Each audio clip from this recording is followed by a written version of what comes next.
आपके चैनल के माध्यम से मैं बलराम केडिया जी से भी मुखातिब होकर कहना चाहता हूं कि आपको पुलिस प्रशासन का पूरा सहयोग करना चाहिए।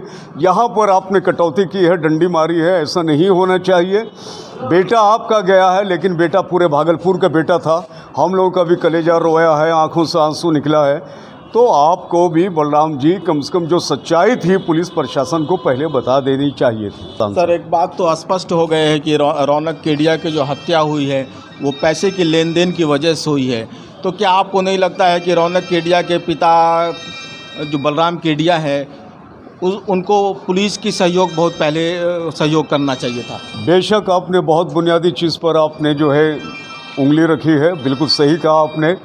बलराम केडिया जी से ये शिकायत ज़रूर रही है भागलपुर की जनता को कि उनको किसी भी बात को छिपाना नहीं चाहिए, जो हकीकत थी उसको सामने लाना चाहिए और पुलिस प्रशासन को बढ़ चढ़ के 2 कदम उन सहयोग करना चाहिए। और अगर वो बढ़ चढ़ के सहयोग करते तो और पहले इसका जो है आईना, सच्चाई का आईना दुनिया के सामने आ जाती। रौनक केडिया के हत्या का उद्भेदन करने के बाद ततारपुर पुलिस अब न्यायालय में अर्जी देकर स्पीडी ट्रायल अभियुक्त के खिलाफ चलाने की मांग कर सज़ा दिलाने की बात कही है। पूरे बिहार में चर्चित हत्याकांड था रौनक केडिया हत्याकांड। सर, क्या कहना चाहेंगे? वो सफल पूर्वक भागलपुर कप्तान ने उद्भेदन किया रौनक केडिया हत्याकांड का। मैं इस उद्बोधन के लिए सबसे पहले अपने भागलपुर ज़िला के पुलिस कप्तान उनका तहे दिल से शुक्रिया अदा करना चाहता हूं कि जितने कम वक्त में और जितनी तेज़ी के साथ उन्होंने सच्चाई का आईना सबके सामने लाया। वो हकीकत में मैं ही नहीं बल्कि भागलपुर की आवाम और जनता की तरफ से उनका तहे दिल से शुक्रिया अदा करता हूँ। सर, आपने भी बहुत शानदार काम किया कि बिहार के मुखिया नीतीश कुमार को इस घटना से अवगत कराया। जिस दिन यह घटना हुई थी उसके तीसरे दिन ही मैंने बाज़ाब्ता माननीय मुख्यमंत्री जी के फैक्स पर हमने भेज के उनको सारी घटनाओं से अवगत करवाया और मुझे ये एश्योरेंस भी मिला था कि भागलपुर पर निगाह है, मॉनिटरिंग है और मुजरिम जो है वो बहुत जल्द जो है गिरफ्तार होंगे, वो कानूनी शिकंजे में आएंगे और वैसा ही हुआ। सर, अगर बिहार में इसी तरह से पुलिस प्रशासन चुस्त दुरुस्त रहे तो आपराधिक घटना नहीं के बराबर होगी। बिल्कुल, देखिए यहाँ पर एक बात है कि चूँकि हम लोग सोशल आदमी है, पॉलिटिकल लिंक भी है और मैं 11 वर्षों तक लगातार माननीय मुख्यमंत्री जी का प्रवक्ता भी रहा हूँ, अपने दायित्व का निर्वाह करता रहा हूँ। अभी भागलपुर शहर के हर कोने कोने से ये मैसेज आता है, बहुत सारे लोगों ने मुझे मैसेज किया कि सर एक बात सामने में लाइए प्रशासन के कि जिस तत्परता के साथ, जिस जल्दबाजी में बेनकाब किया गया है और इसका आईना सामने लाया गया है, तो आम नागरिक के साथ भी अगर किसी तरह की कोई समस्या, कोई घटना घटती है तो उसके साथ भी न्याय का यही स्तर होना चाहिए, उसको भी न्याय मिलना चाहिए और उसके साथ भी इंसाफ होना चाहिए। सर, आप प्रवक्ता भी हैं जेडीयू के और मुस्लिम माइनॉरिटी डिग्री कॉलेज के वाइस प्रिंसिपल भी हैं। इस घटना के उद्भेदन के बाद एक आस्था बनी है।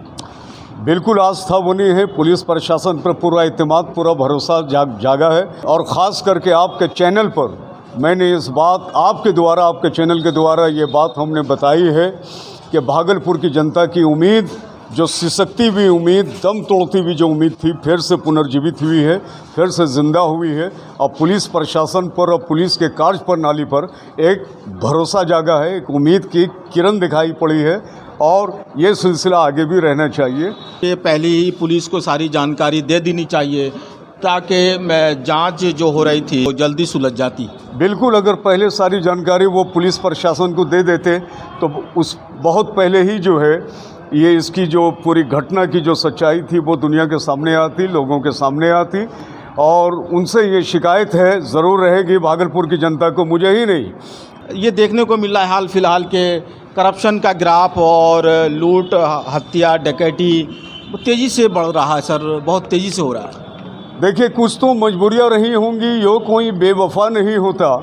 नीतीश जी, इसमें कोई बात नहीं कि पूरी दुनिया जानती है कि वो सुशासन के प्रतीक हैं और उन्होंने गलत से कभी कोई समझौता नहीं किया है और ये पॉलिटिकल मजबूरी है कि कहीं पर अगर कोई कोताही रह जाती है तो ये एक पॉलिटिकल मजबूरी है, लेकिन नीतीश जी किसी गलत से कंप्रोमाइज़ करने वाले नहीं हैं, आखिरी सांस तक नहीं करने वाले हैं, और वो सुशासन के प्रतीक थे, सुशासन के प्रतीक हैं और सुशासन के प्रतीक रहेंगे। और जो भी ये बादल जो घटा है वो अनकरीब छट जाएगी और वेदर बिल्कुल साफ़ होगा। सर, आप नीतीश कुमार के शान में कसीदा पढ़ते हैं, लेकिन अभी सुल्तानगंज का पुल सर ये चौथी बार गिर गया। देखिए, पुल जो गिरा है, पुल तो बहुत सारे पुल गिर रहे हैं, एक सीरियल लगा हुआ है। अब पुल गिरा, उसके पीछे कारण क्या है, इसकी पूरी जांच होनी चाहिए। डिपार्टमेंट के लोग मुलव्विस हैं, कहाँ ब्यूरोक्रेट्स हैं, कहाँ पर धांधली हुई है, कहाँ पर रिश्वतखोरी हुई है, इसका पूरा गहराई से जांच होनी चाहिए, और जो जिम्मेदार है उसको कानून के दायरे में लाने की ज़रूरत है। सर, न्यूज़ 21 चैनल से बात करने के लिए बहुत बहुत शुक्रिया। आपका भी बहुत बहुत शुक्रिया। आप ये थे डॉक्टर परवेज़ अख्तर साहब, जो वाइस प्रिंसिपल हैं मुस्लिम माइनॉरिटी डिग्री कॉलेज के। उन्होंने कहा कि 10 दिनों के अंदर रौनक केडिया हत्याकांड का उद्भेदन से भागलपुर पुलिस के प्रति लोगों का आस्था बढ़ा है।